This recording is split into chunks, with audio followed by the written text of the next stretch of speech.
하나님의 영광이 회복되는 교회를 사모합니다. 오늘 설교 제목이 아주 깁니다. 하나님의 영광이 회복되는 교회를 사모합니다. 한때 이민자들에게 이런 말이 있었죠. 요즘도 하는지 모르겠는데, 공항에 누가 마중 나오냐에 따라서 그 사람의 직업이 결정된다라는 여러분 이런 표현 여러분 들어보셨을 거예요, 그죠? 여러분 누가 여러분을 공항에 이렇게 픽업을 나오셨습니까? 그리고 정말 그렇게 되셨습니까, 여러분? 저는 처음에 미국 왔을 때 제 가족이 도착했는데요, 목사님이 픽업을 나오셨어요. 그래서 그런지 제가 어느 정도 말이 맞는 것 같아요. 제가 8명, 저희 부모님과 저 형제 6명이 도착했는데 그 중에 3명이 목사가 됐습니다. 하나님이 역사하신 거잖아요, 그죠? 80년 초에 제가 경험했던 교회는 목사님들은 늘 이렇게 헌신하고 발로 손으로 이렇게 섬겼던 분으로 기억이 있습니다. 공항에 픽업도 오시고 거주지나 이렇게 드라이브 라이센스를 따는데 도움을 주시고 손과 발이 되셨던 교회를 생각하면요, 제 마음 가운데 이렇게 따뜻한 마음이 있어요. 교회를 방문하면 장로님들, 권사님들, 집사님들의 그 사랑을 이렇게 느꼈던 적이 있습니다. 목회를 오래 했음에도 불구하고 여전히 제 마음 가운데는 교회를 생각하면 어머니 같기도 하고 형님 같기도 하고 누님 같기도 하고 동생 같기도 하고 그러한 따뜻한 마음이 제 가운데 있는 것을 부인할 수가 없습니다. 그러나 동시에 교회라는 걸 생각할 때 작은 교회를 섬겼었는데 그 교회에서 그렇게 천사 같았던 집사님들, 장로님들, 권사님들, 목사님들이 서로 이렇게 편을 가르고 삿대질을 하고 싸우고 분리되는 동안 아픔을 경험했던 적도 있었습니다. 그래서 교회를 생각하면요, 이렇게 믹스 필링인 것 같아요. 교회를 향한 따뜻한 마음과 동시에 안타까운 마음이 제 마음 가운데 있는 것을 보게 됩니다. 여러분과 제가 교회예요, 그죠? 그런데 어떠한 교회가 되어야 될까요? 정말 하나님이 기뻐하시는 교회는 어떤 교회일까요? 여러분과 저를 만들어준 곳이 교회예요, 그죠? 저는 그렇습니다. 나를 만들어준 곳이 교회예요. 여러분, 교회를 이렇게 뒷전에 둘 수가 없습니다. 이렇게 외면할 수 없어요. 왜냐하면 나를 만들어주고 주님이 세우신 교회입니다. 여전히 교회는요, 세상을 향한 유일한 소망이라고 저는 믿습니다. 여러분, 2000년 동안 주님께서 보존하시고 지탱케 하신 그것이 교회예요, 그죠? 이 교회는 어떤 교회가 되어야 될까요? 여러분과 제가 교회인데 우리가 어떤 교회가 되어야 될까? 저는요, 한마디로 표현한다면 하나님의 영광이 임하는 교회. 초대교회는 그런 모습이었습니다. 오늘 본문에 보게 되면요, 하나님의 영광이 가득히 임했어요. 성령이 가득히 임했고 하나님의 영광이 임했던 교회. 여러분, 우리의 교회가, 우리의 모습이 그런 모습이 아니라면 이것이 회복되어야 된다고 저는 믿습니다. 여러분과 제가 회복되는 거예요. 우리 공동체가 회복되는 거예요. 하나님의 영광이 임함으로 하나님이 영광을 받으시는 그러한 초대교회 같은 그런 교회가 되기를 바랍니다. 오늘 본문의 말씀은 아주 심플한 말씀이에요. 여러분 많이 접했던 말씀이에요. 이 말씀을 통해서 어떻게 해야지 하나님의 영광이 임하는 교회가 될 수 있을까? 몇 가지를 살펴보기를 원합니다. 첫 번째는요, 교회는 말씀 배우기 힘쓰는 공동체였어요. 여러분, 초대교회는 어떤 교회였습니까? 교회는요, 말씀을 배우기에 그들이 헌신했던 것을 우리가 볼 수가 있습니다. 오늘 본문에 보게 되면 그들은 사도들의 가르침에 몰두하며 They devoted themselves to the apostles' teaching. 그들은 디보트했다고 말씀하고 있어요. 여러분, 열심을 내서 정말 헌신적으로 말씀 앞에 나아갔다고 그들은 말씀하고 있습니다. 성령이 강하게 임하면 여러분 이런 일이 일어납니다. 왜냐하면 성령은 진리의 영이기 때문에 우리를 진리로 이끄세요. 말씀으로 이끄시는 걸 보게 됩니다. 여러분 상상해 보세요. 그들이 누구입니까? 오순절에 모였던 사람들, 예루살렘에 거주했던 이 유대인들은요, 성경을 모르던 사람이 아니에요, 그죠? 구약을 알았던 사람입니다. 그런데 그들이 사도의 가르침에 몰두했다고, 헌신했다고, 디보트했다고 성경은 말씀하고 있어요. 무슨 말입니까? 성경을 알았지만 겸손히 나아가는 것을 볼 수가 있어요. 제자들은 사도들은 무슨 말씀을 가르쳤겠습니까? 구약을 가르쳤어요, 그죠? 베드로의 설교를 봐서도 알 수 있고 스데반의 설교를 봐서도 알 수 있는 게 구약을 많이 인용하는 걸 봐서는 그들이 구약을 가르쳤습니다. 예수님의 죽으심과 부활하심과 승천하시면서 전했던 재림에 대한 약속을 가르쳤을 것이에요. 성령의 역사를 가르쳤을 것입니다.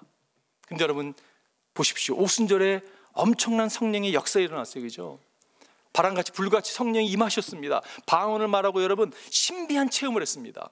그런데 신비한 체험에 머물렀던 것이 아니라 초대교회는 바로 말씀 앞에 나아간 것을 볼 수가 있어요. 무슨 말입니까? 말씀이 우선순위가 되어야 된다는 것이. 아무리 신비로운 체험을 했다 할지라도 여러분, 교회는 말씀으로 세워지는 것이요, 교회는 건물이 아닙니다. 여러분 많이 들어보셨잖아요, 그죠? 그래서 우리는 건물을 세우는 곳이 아니에요.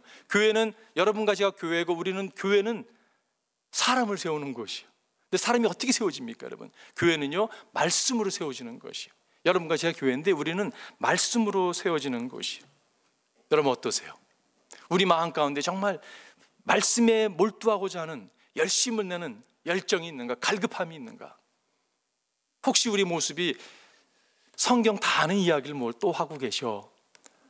성경을 펴봤자 내가 그전에 읽었던, 작년에 읽었던 같은 말씀인데, 여러분 이렇게 생각하시는 분 계세요? 그래서는 안 된다는 거죠. 여러분과 저는 말씀 앞에 나가야 됩니다. 최근에 제가 우리 서 목사님과 제가 이제 얘기를 하면서 그런 얘기를 했어요. 우리가 어린 나이에 주님께 헌신하고, 그래도 열심히 나름대로 성경을 보고, 큐티를 했어도 성경을 몇 번을 큐티를 하고, 통독을 했어도 몇 번을 통독을 하고, 신학을 공부하고, 설교를 해서 참 많이 했는데 왜 이렇게 말씀이 생소하냐고. 말씀을 보는데 너무 생소한 거예요. 그러면서 우리가 머리가 안 좋은 건지 아니면 나이가 들은 건지 뭐 이런 얘기를, 무슨 얘기를 했습니다. 그런데 여러분, 왜 생소하냐면요, 말씀은 파면 팔수록 신비스러운 책이잖아요, 그죠? 말씀이 얼마나 깊이가 있습니까, 여러분? 여러분, 초대 한국교회 길선주 장로님이 계셨죠. 여러분, 길선주 장로님이 나중에 목사님이 되시는데요, 그분이 성경을, 요한계시록을 만독을 했습니다.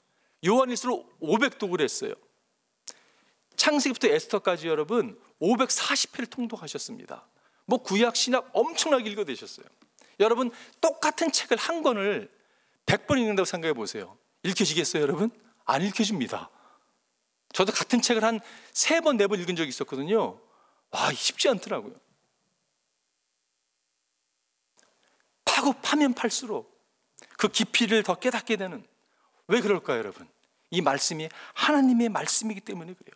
우리를 새롭게 하고, 이 말씀을 접하는 사람마다 하나님의 사람으로 거듭나고 하나님의 사람으로 세워져 가는 것을 우리가 볼 수가 있습니다. 하나님의 영광이 회복되는 교회는 어떤 교회입니까? 말씀 앞에 말씀을 사모하며 나가는 곳이에요. 여러분, 교회는요, 서로 만나서 정치 얘기하는 곳이 아닙니다. 여러분, 내 취미생활 무슨 그런 얘기하는 곳이 아니에요. 교회는 여러분 개모임이 아니잖아요, 그죠? 교회는요, 하나님 말씀 앞에 하나님의 사람들이 나아가고 세워지는 곳이 교회예요. 그럴 때 하나님의 영광이 회복될 것입니다. 여러분과 저희가 교회인데 우리가 말씀 앞에 정말 사모하는 마음으로 나가기를 바라요. 두 번째, 교회는요, 사랑을 실천하는 공동체였습니다. Church is where you exercise love. 사랑을 exercise하는 곳이, 오늘 42절에 보게 되면 서로 사귀는 일과라고 표현하고 있습니다. 여기서 영어로 fellowship이라고 얘기하고 있죠. 여러분, 헬라어의 코이노니아라는 얘기를 아마 단어를 들어보셨을 것입니다. 이 코이노니아라는 단어는요, 이 공동이라는, 코이노스라는 단어 뜻이 있습니다. 공동. 그리고 코이노니아라는 그 단어 가운데 관대함이라는 뜻도 있어요. 저는 그렇게 한번 말씀을 보았습니다. 공동으로 관대한다는 것이 펠로십이구나, 그게 코이노니아구나. 일방적으로 받는 게 아니라 여러분, 이거는 공동으로 서로가 주거니 받거니 하는 거예요. 서로 관대한 것이. 여러분 상상해 보십시오. 그 모습이 얼마나 아름다운 모습입니까? 서로 관대한 것이. 일방적인 게 아니라 서로 관대한 것이. 여러분, 서로 관대하라는 그 생각을 가지고, 의미를 가지고 45절과 46절 한번 같이 보십시오. 44절 보게 되면 제가 읽겠습니다. 믿는 사람은 모두 함께 지내며 모든 것을 공동으로 소유하였다. 그들은 재산과 소유물을 팔아서 모든 사람에게 필요한 대로 나누어 주었다. 여러분, 이 말씀을 어떤 분은 좀 이렇게 이거 좀 무슨 말이지? 이렇게 문자적으로 해석하고 이렇게 해야 되나라고 생각하는 분도 계실 거예요. 여러분 어떻게 이해하십니까, 이 말씀을? 많은 신학자들은 이 말씀을 초대교회가 이렇게 할 수 있었던 것은 예수 그리스도의 재림에 대한 임박성을 느끼고 그들이 이렇게 서로의 재산을 팔고 공유하고 유무상통한 그런 삶을 살았다는 것이, 자기 걸 주장하지 않고 서로 필요를 채워주는 삶을 살았다는 것이. 그럼 제 마음에 찾아왔던 게 뭐냐면요, 여러분, 그 예수님의 재림이 임박한 것을 느꼈기 때문에 그렇게 살았다면 우리의 삶은요, 물질에서 자유함을 누릴 수 있는 삶은 어떤 삶이냐면 여러분과 제가 종말론적인 삶을 살 때 가능할 수 있다는 것이에요, 그죠? 여러분과 제가 종말론적인 삶을 살아가는 겁니다. 여러분, 종말론적인 삶은요, 두 가지 유형이 있죠. 하나는 우주적 종말이 있습니다. 주님의 재림하실 것, 그때를 우주적 종말이라고 얘기할 수 있죠. 또 다른 하나는요, 개인적인 종말입니다. 우주적 종말이건 개인적 종말이건 확실한 것은 우리 모두는 종말을 맞이할 것이고 종말은 그다지 오래 있지 않다는 것이. 여러분 어떻게 생각하세요? 우리가 젊었을 때는요, 막 20대는 평생 살 거라고 생각했었잖아요, 그죠? 그런데 깨달음이 있지 않습니까, 여러분? 나도 이제 머지않아 준비해야 되겠구나. 여러분, 우리가 종말적인 삶을 살아가는 것이 얼마나 귀한 삶인지 모르겠어요. 기독교인의 삶은 관대한 삶이었습니다. 관대한 삶이었어요. 여러분, 4세기에 기독교가 로마의 국교가 되잖아요, 그죠? 컨스탄틴 더 그레이트, 컨스탄스 그 대제를 통해서 기독교가 로마의 국교가 됩니다. 그리고 여러분, 시대가 지나가면서 그 가운데 줄리안 아포스테이시 나옵니다. 줄리안 황제라는 사람이 나와요. 한국 이름은 율리아우스 황제가 나옵니다. 이 사람은요, 굉장히 똑똑한 사람이었어요. 철학자였습니다. 근데 기독교는 그 사람을 배교자로 얘기합니다. 왜냐하면 이분은 조상의 종교를 회복시키고자 삶을 들였던 사람이에요. 많은 신들이 있는 게 우리 로마 제국이 좋다고 여겼던 사람이에요. 그래서 이 사람이 어떤 기독교를 박해하기는 뭐 대놓고 할 수는 없으니까 기독교를 없애기 위해서 어떤 정책을 치르냐면요, 이교도 제사장들에게 편지를 보내면서 뭐라고 얘기하냐면, 기독교인들이 이방인들에게 친절한데 그것을 본받으라고, 당신들 그렇게 하라고. 기독교 여러분 소멸하고자 정책을 택하는데요, 기독교인들을 본받으라고, 이렇게 이교도 제사장이 얘기를 했습니다. 무슨 말입니까, 여러분? 이 배교자였던 이 황제도 기독교인들이 간대했다는 걸 알았다는 것이요. 다시 질문해 볼게요, 여러분. 초대교회의 모범을 그대로 본받아서 오늘 이행해야 되는가? 그렇게 역사를 보게 되면 했던 집단들이 있습니다. 뭐 수도원에서 많이 했었죠. 근데 중요한 거는 뭐냐 하면, 예수님께서 여러분 젊은 간원에게, 부자 간원에게 이렇게 도전합니다. 어떤 사람은요, 그렇게 부르심을 입은 사람들이 있어요. 근데 중요한 거는 뭐냐 하면 이것이 자발적이었다는 것이에요. 그리고 성령이 충만하면요, 자연적으로 나타나는 현상이라는 것이에요. 그러니까 제가 말씀드리고자 하는 건 뭐냐면, 이것은 교회라는 것이 성령께서 행하셨던 것이고 이것이 시작돼서 계속 이어져 가야 된다는 것이에요. 여기서 여러분 피로를 팔아서 나눴다는 표현이 그 문법적으로 보게 되면, 헬러 문법적으로 보게 되면 imperfect continuous tense입니다. 이거를 미완료 시제인데, 이것은 여러분 시작한 것이 계속 이어지고 있는 거예요. 무슨 말이냐면, 교회의 영광 회복되기 위해서는 초대교회에 임했던 성령의 역사가 오늘날에도 여러분 끊임없이 이어져야 된다는 것이에요. 그렇다면 교회는 어떤 곳입니까? 가난한 자와 가부를 돌보는 곳이에요. 그들에게 간대를 베푸는 곳입니다. 성도들에게 여러분 간대하는 것이에요. 무슨 말이냐면요, 계산하지 않는 거예요. 근데 언제 계산하지 않는가? 성령이 임하면 계산하지 않더라고요. 여러분 동의하세요? 성령이 임하면요, 계산기 두드리지 않습니다. 왜 우리가 계산대를 두드리기 시작하는가? 성령이 떠나면 계산기 두드린다고 생각이 들어요. 여러분 그렇잖아요, 그죠? 주님을 믿고 주님을 따르면 성령이 충만해서 정말 아무 계산하지 않고 주님께 드렸던 삶과 시간과 물질이 있습니다. 그것이 성령의 충만한 가운데 역사하는 역사라고 저는 믿어요. 인간이 만든 제도는, 여러분 사상은 무너질 수밖에 없고요, 허점이 얼마나 많은지 모르겠어요. 여러분 오늘 본문의 말씀을 가지고 공산주의가요, 이걸 딱 보고서 이렇게 해야 되는구나 라고 여겼던 이 말씀입니다. 근데 왜 실패했을까요? 공산주의가 성령이 빠진 거예요. 민주주의는 온전합니까, 여러분? 얼마나 허점과 취약점이 많습니까? 인간이 만든 것은요, 사상들은 오래될 수가 없습니다. 지탱될 수가 없습니다. 그런데 교회는 성령이 역사하시기 때문에 가능하다는 것이요. 성령이 충만할 때, 여러분, 성령은 어떤 영이십니까? 교제의 영입니다. 여러분, 우리가 축도할 때 예수 그리스도의 은혜와 하나님의 사랑과 성령이 교제하심이라고 표현하잖아요, 그죠? 그게 고린도전서에 나오는 말씀을 인용하는 것입니다. 성령은요, 교제의 영이, 그렇기 때문에 성령께서 임하는 곳에 진정한 회복이 찾아오고 관계에 축복이 임하는 것입니다. 이게 얼마나 중요한지 모르겠어요. 제가 말씀을 준비하면 성도님들이 생각이 났습니다. 우리 또 가면서 성도님들이 생각이 나요. 성도님들이 계산기 두르지 아니하시고 주님의 복음을 확장하는 데 있어서 헌신하고 시간과 물질과 헌금하는 그 모습이요, 얼마나 감사한지 모르겠어요. 여러분, 과거 그런 모습이 있었고 오늘도 그런 모습이 있습니다. 이 모습이 계속적으로 교회 안에 역사하기를 바라요.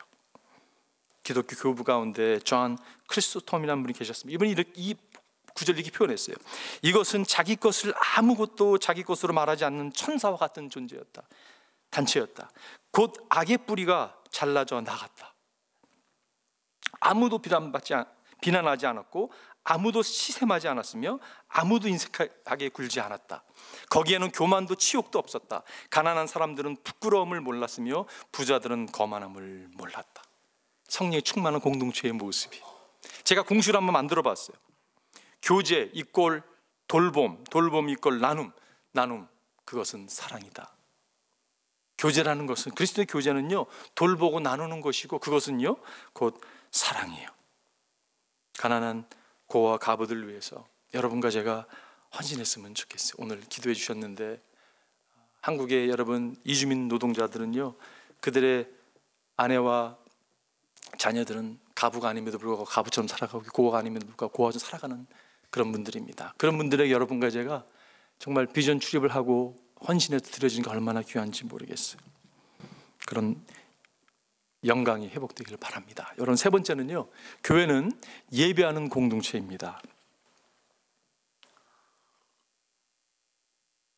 여기서 빵을 떼는 일과 기도에 힘썼다라고 말씀. 여러분, 이것은 무엇을 의미합니까? 이거는 예배를 의미하는 것이에요. 여기서 떼다라는 말은 헬라어로 보면 클라오라는 단어인데 이건 찢다라는 뜻입니다. 우리 46절에서도 찢는 표현이나 빵을 찢는 표현이 나오는데, 찢는다는 것은 예수 그리스도의 몸을 찢는 것이었어요. 그런데 왜 포도주는 없냐고 얘기할지 모르겠지만 2000년 전에 여러분 간습상 포도주는 언제나 떡과 함께 있기에 포도주를 따로 언급할 필요가 없었습니다. 이것은 밥을 먹는 게 아니라 성만찬식에 참여하는 그러한 모습이에요. 여러분 상상해 보십시오. 2000년 전에 지금 이 교회에 떡을 떼는 장면 한번 상상해 보십시오. 어떤 모습으로 이 떡을 뗐을까요? 떡을 뗐다는 말 찢는다는 얘기인데 여러분 어떤 모습으로 떡을 찢었을까요? 예루살렘에 살았던 사람들이 그 당시에 10만 명 얘기하는 사람도 있고 학자마다 다르긴 하지만 그 사람들은 여러분 그 당시에 예수 그리스도가 처형을 당할 때 그 처형하는 장면을 대개 목격한 사람들이었어요. 왜냐하면 그 당시에 여러분 특별한 구경거리가 없었습니다. 예수가 처형당하는 이야기를 듣고 많은 예루살렘에 살던 사람이 다 모였을 것입니다. 그리고 예수가 처절하게 아무것도 하지 못하고 헬플레스하게 몸이 찢기고 피를 다 흘리는 모습을 다 목격했어요, 여러분. 그런데 사도를 통해서 그분이 예수 그리스도고 그분이 메시아고 당신들이 하나님 선택한 사람을 죽였다는 메시지를 접했을 때 그들이 여러분 어떻게 이 성만찬에 참여했을까요? 짐작하건대 여러분 감격 가운데 두렵고 떨림으로 예배에 참석했다고 생각이 들어요. 여러분 예배란 그런 것이라고 생각이 들어요. 하나님의 임재가 임하니까, 영광이 임하니까요 너무 떨림과 두려움으로 감격 가운데 들어지는 예배예요. 저는 기도하기를 여러분과 제가 그런 예배가 회복됐으면 좋겠어요. 우리가 모일 때마다 정말 하나님의 임재가 임하고 묵상할 때마다, 십자가를 묵상할 때마다 여러분 감격이 찾아오는 것이, 초대교회 임했던 그런 감격 가운데 들었던 예배에 임했던 하나님의 영광, 여러분 주님의 몸과 피를 선포하면서 드렸던 기도는 어떤 기도였을까요? 기도에 힘썼다고 했을 건데 여러분 기적을 낳는 기도였을 거라고 저는 생각이 들어요. 그런 기도를 드린 여러분과 제가 되기를 바랍니다. 그리고 그러한 예배는 성전에서 모일 뿐만이 아니라 각각 집에서 모일 때도 여러분 떡을 떼고 함께 드려졌던 예배인 것을 볼 수가 있어요. 여러분 46절에 보면 그리고 날마다 한 마음으로 성전에 열심히 모이고 집집이 돌아가면서 빵을 떼며 예배드렸다는 얘기고 순전한 마음으로 기쁘게 음식을 먹었습니다. 여러분과 제가 이렇게 셀을 건정하는 이유가 우리 교회에서 그런 게 있는 거죠. 공동으로 모여서 예배를 드리고 성전에 모여서 예배를 드리고 솔로몬 행각에 모여서 예배를 드리고 또한 각 집에서 집을 돌아다니면서 예배를 드렸다고 말씀하고 있어요. 그냥 모여서 농담 따먹게 하는 것이 여러분 교회가 아니죠. 함께 예배 드리는 것, 말씀 앞에 나가는 것, 함께 기도에 힘쓰는 그러한 공동체가 되기를 바랍니다. 여기서 보게 되니까 기쁘게라는 표현을 하고 있어요. 다 찾아보니까 몹시 기뻐함이라는 뜻이더라고요. 마음으로부터 나오는 진실한 기쁨, 표현할 수 없는 기쁨. 여러분 예배 가운데 이런 역사가 일어났으면 좋겠어요. 예배 드리고 식사를 나눌 때 음식을 먹을 때 이러한 기쁨이 있었으면 좋겠습니다. 여러분 질문해 볼게요. 여러분 기쁘세요? 네, 전혀 반응이 없는 거 보니까 기쁘긴커녕 내 삶이 목사님 어떤지 모르셔서 그런 질문을 하고 막 난리세요 이렇게 생각할지 모르겠어요. 여러분, 기쁨이라는 것은요, 성령의 충만함이 나타난 사인입니다. 성령의 열매 가운데 두 번째 열매가 무엇입니까? 희락이잖아요. 성령의 열매는 사랑과 그 기쁨이거든요. 성령이 임하면 여러분 기뻐할 수밖에 없습니다. 상황을 초월하는 것이 기쁨이에요. 내가 상황이 이렇기 때문에 기뻐하는 그거는 기쁨이 아닙니다, 여러분. 그건 해피라고 얘기할 수 있어요. 해피. 해펜턴스, 어떤 일이 일어났기 때문에 좋은 거예요. 근데 조회는요, 상황과 아무 관련 없이 우리에게 주어지는 것입니다. 제가 여러분에게 상황으로 정말 기쁘세요? 영적으로 충만한 사람은요, 성령으로 충만한 사람, 건강한 사람은요, 기쁩니다 얘기합니다. 영적으로 건강하지 않은 걸 어떻게 할 수 있는지 아세요? 이 질문하면 딱 알 수 있어요. 기쁘세요? 기쁨은커녕, 그러면 영적으로 지금 힘드신 거예요. 상황이 아닙니다, 여러분. 여러분, 혹시 내 영혼이 지금 기쁘지 않다면 여러분 오늘 기도하십시오. 하나님, 내가 기쁨이 회복되기를 원합니다. 여러분, 기뻐할 이유가 있습니다. 여러분, 노래할 이유가 있어요. 왜 노래할 이유가 있는지 아세요? 예수 그리스도께서 내 죄를 사해 주셨기 때문에, 여러분과 저에게 새 생명을 주셨기 때문에 노래할 이유가 있는 거예요. 이게 복음성가잖아요. 그죠? 월요일, 화요일, 수요일, 목요일, 금요일, 토요일, 매일 노래할 이유 있네. 여러분, 노래할 이유가 있는 거예요. 예배가 없으면 어떻게 살았을까?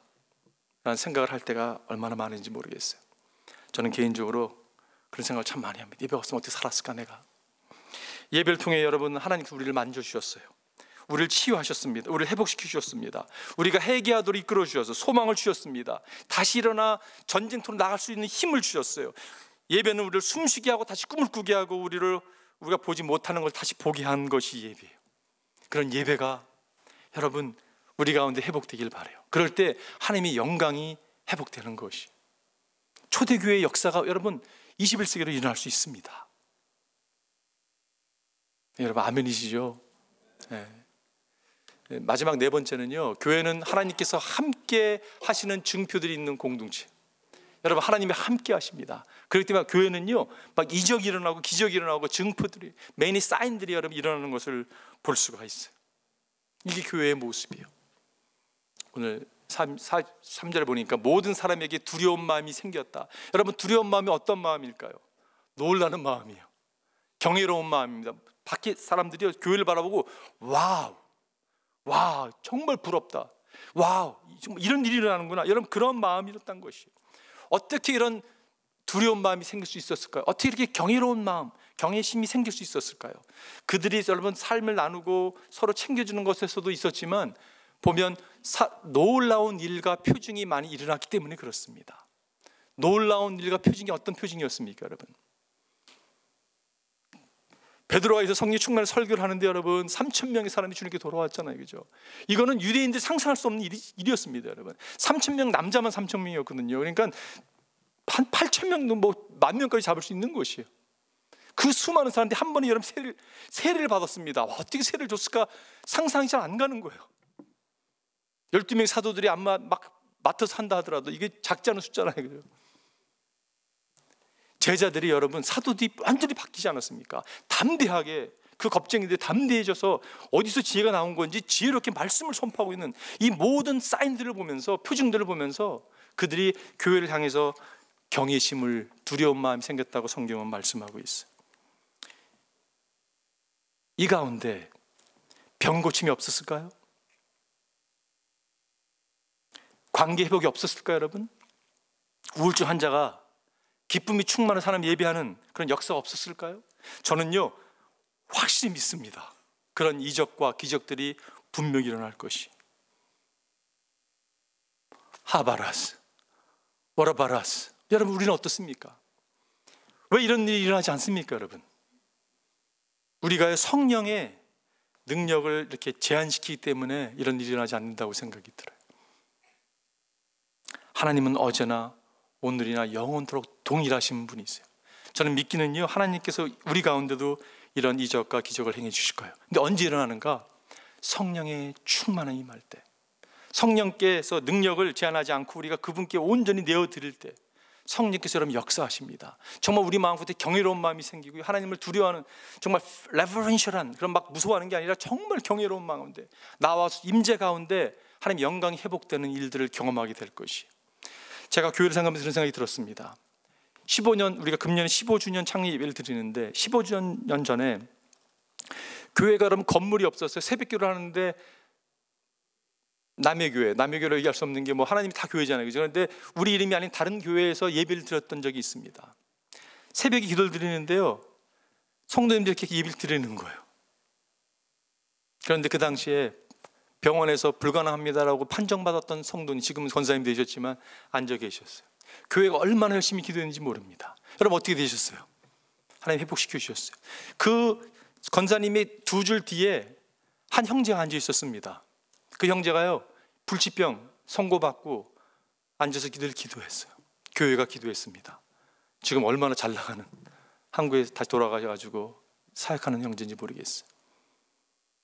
교회에서 제가 기억납니다. 병원에 가서 젊은 남자 집사님이 의사가 불가능합니다. 제가 그 의사의 표정을 아직도 기억해요. I am sorry. 딱 얘기하는데 가슴이 툭 내려앉는 거예요. 근데 그 형제가 살아났어요. 암이 걸려가지고 힘들었던 집사님, 여자 집사님, 정말 교회가 함께 기도했을 때 여러분 암이 사라지고 기적을 행했던, 여러분 그런 순간을 우리가 다 경험한 사람입니다. 여러분 저 기도하기를, 여러분과 제가 손들어 기도할 때 여러분 마귀가 쫓겨나고요, 병마가 물러나고요, 정말 이혼하려고 생각했던 가정이 여러분 하나가 되고요, 자녀의 문제가 해결되고 묶인 것들이 풀어지고 하나님의 영광이 드러나기를 바라요. 우울증 환자들이 여러분 예배 가운데 기쁨에 충만해서 뛰어놀기를 바라고요, 의심 많은 자들이 하나님의 사람으로 믿음이 강건해져서 하나님께 나가는 역사가 일어나기를 사모합니다. 사도행전을 공부하면서 하나님 저의 마음까지 이런 마음을 계속 주시는 거예요. 이게 교회의 영광스러운 모습을 주님이 그렇게 회복하기 원하시는데 여러분 놓칠 수 없잖아요, 그죠? 세어나가게 할 수 없잖아요. 붙들어야죠. 여러분과 제가 믿음으로 붙들기 원합니다. 여러분 믿음을 엑서사이즈 하기를 원해요. 저자식 같은 믿음이 있을지라도 하나님께서 산을 들어서 바다에 던진다고 말씀했습니다. 믿는 자에게 능치 못한 일 없다고 주님 말씀하셨어요. 여러분과 저는 믿는 사람이잖아요, 그죠? 믿음으로 주님이 행하시는 영광을 보기를 원합니다. 주님께서 이렇게 말씀하셨어요. 믿는 사람의 이런 표징들이 따를 터이나 곧 그들은 내 이름으로 귀신을 쫓아내며 새 병언을 말하며 손으로 뱀을 집어들며 독약을 마시서 절대로 해를 입지 않으며 아픈 사람에게 손을 얹은 나을 것이다. 이러한 역사가 예배 가운데, 우리 공동체 가운데 모일 때마다 일어나기를 사모합니다. 결론 내리겠습니다. 여러분, 교회 하나님 영광 회복될 때 어떤 일이 일어납니까? 여러분 오늘 47절 이렇게 말씀하고 있어요. 하나님을 찬양하여라. 그래서 그들은 모든 사람에게서 호감을 샀다. 주님께서는 구원받는 사람을 날마다 더하게 하셨다. 여기서 호감이라는 단어, 여러분 모든 믿는 사람이요 매력 덩어리가 된 거예요. 여러분 그렇지 않습니까? 저는 처음에 제가 하나님께 헌신하게 될 때 주님의 강권적인 역사가 있었습니다. 그런데 그거를 인도한 분이요 그냥 대학생 형이었어요. 고등학교 어린 나이지만 그 형이 너무 매력 덩어리인 거예요. 와, 어떻게 저렇게 매력적일 수가 있을까? 그래서 제가 제 삶을 주님께 드렸던 그런 기억이 있습니다. 여러분과 제가 매력 덩어리가 되는 거예요. 호감을 사는 거예요. 어트랙티브한 사람이 되는 거예요. 저 사람 기독교냐? 정말 상종도 하고 싶지 않아. 이런 사람이 아니라 정말 너무 어트랙티브하다, 호감형이다. 여러분 이런 사람이 돼야 되겠잖아요, 그죠? 그러려면 어떻게 될 수 있을까요, 여러분? 키가 하나요. 성령 충만함이에요. 여러분과 제가 성령 충만하면 됩니다. 여러분 제가 질문하면서 설교를 끝나고 싶어요. 우리가 교회가 이 땅의 유일한 소망이라는 표현을 들은 적 있으시죠, 여러분, 그죠? 많이 듣는데 여러분 그렇게 믿으세요, 정말? 교회가 이 땅의 유일한 소망이라고 믿습니까? 그 말은요, 다시 말하면 여러분이 이 땅의 유일한 소망이에요. 여러분과 제가 이 땅의 유일한 소망입니다. 하나님이 여러분과 저 이 땅에 심으시면서 내가 너를 통해서 교회를 세울 것이고 교회는 세상의 빛과 소금의 직분을 감당해야 된다고, 증인의 삶을 살아야 된다고, 이 세상을 복음화시켜야 된다고 주님께서 말씀하고 있다는 사실이. 그렇다면 여러분과 제가 성령이 충만해야 되는 거예요. 우리가 성령이 충만할 때 여러분 부흥이 일어날 것입니다. 하나님의 영광이 회복될 것이. 다시 말해서 부흥은요 여러분과 저로부터 시작되는 거예요. 다른 사람 여러분 보지 마십시오. 왜 저 사람은 왜 열심히 안 내는 거야? 여러분 중요하지 않아요. 여러분과 내가 중요한, 내가 성령 받는 게 중요한 거고요. 성령을 받는데 무슨 계산하고 여기서 그런 거 아닙니다. 내가 성령 충만하면 되는 거예요. 그런 하나님의 영광이 회복되는 교회가 되기를 주님으로 축원드립니다. 기도하겠습니다.